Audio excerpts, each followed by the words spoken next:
ẹja lónìí fún lèmi jẹ́ o àbẹ̀kẹ́ ni mi àjífọ́jọ́ gbogbo dára bí ẹ̀gbin mo ní wí fún gbogbo mùtímù wà ní Bísí Ológe TV ni ẹ mọ̀ wò Bísí Ológe show gbajúgbajà ni wọ́n o bẹ́ẹ̀ bá rí wọn mo ní dandan ni ẹ fẹ́ bá wọn ṣe Bísí Ológe fúnra ara rẹ̀ ń kọ́ ọmọ nọ́mù lóró òkè àṣehùn lóró okùn níran bàbá tó bí wọn lọ́mọ Bísí Ológe arẹwà lóbìnrin adúmọ̀ọ́dán arẹwà àfijọ́ ẹlẹ́wọ̀ obìnrin tó mọ́ yáyì tí gbogbo ìlú ń fẹ́ ni àní Abẹ́òkúta téńté orí àpáta wọn fi ṣẹlẹ̀ mo ní ẹ wá lọ́gùn yan lẹ́bẹ̀ẹ́ lọ́rọ́ ká ọkàn mi nìjọ mo ní ẹ wá fòrò yan mi ń lé wọ́n ní ẹja lónìí bú kí n gún yan lẹ́bẹ̀ẹ́ kí n ro ká ọkàn mi nìjọ mo gún yan lẹ́bẹ̀ẹ́ tán mo ro ká ọkàn mi nìjọ nílẹ̀ bàbá tó bí wọn lọ́mọ àní kàkà kan fòrò yan nílé igi pẹlẹbẹ náà gbélé ńlá ọmọ sálà tí fowó àlejò bomi ọ̀rọ̀ mi ò kọ́gí ọ̀rọ̀ mi ò mọ̀ kọ́ pẹ́ Àbẹ̀kẹ́ mo ní gbogbo yín pátápátá ire lójú wáyọ́mọ́ rí ire lójú owó yọ́mọ́ rí Bísí Ológe show ni ẹ mọ́ tẹ́tí sí kẹ́ ẹ mọ́ wò ó.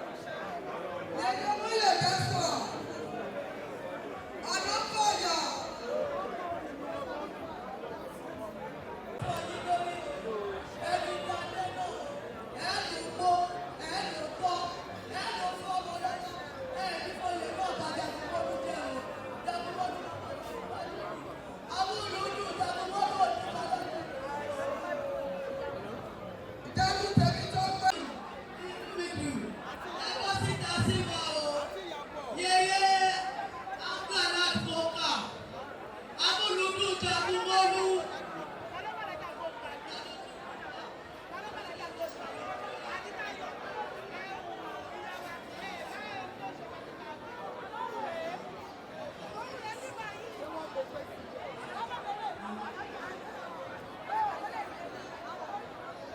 Jagunmolu Obinrin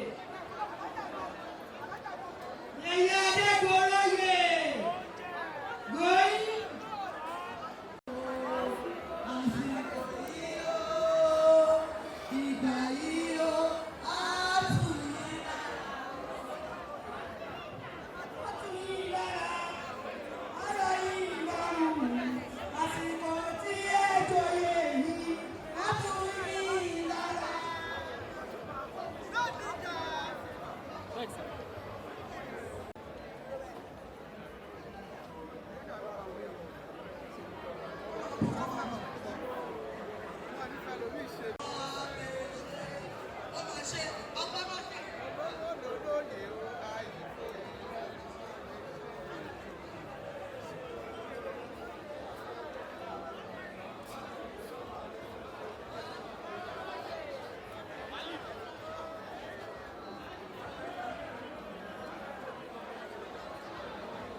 Kábíyèsí ogun máa ń kọ́kù máa kúnlẹ̀ àtọ́badé tó ń kọ́.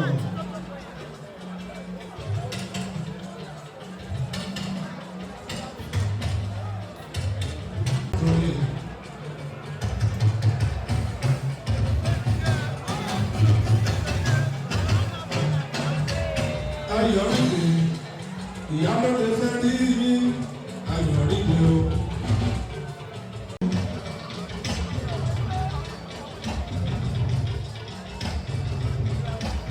Bóyá kẹ́tẹ́kẹ́tẹ́ ló ti sàn dáadáa ló kò lè lè kẹ́rú kò lè rí kẹ́rú lé tí ò bá tọ̀wọ̀ rẹ̀ kò ní lè ṣe mú ẹ̀ àbí yóò bá fẹ́ bọ̀ ló ṣùgbọ́n ayé òkè ìgbọ̀dọ̀ sáré lẹ́lẹ́.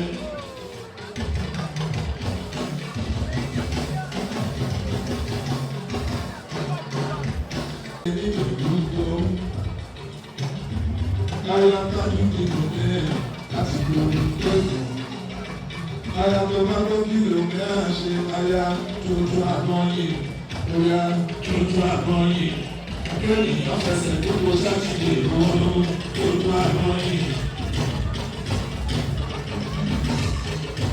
Wọ́n lágbó pé.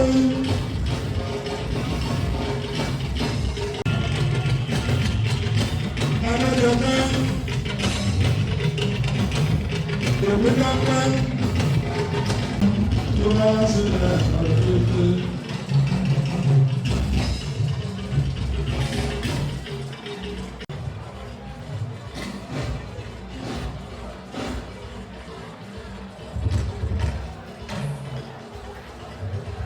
Ọlọ́run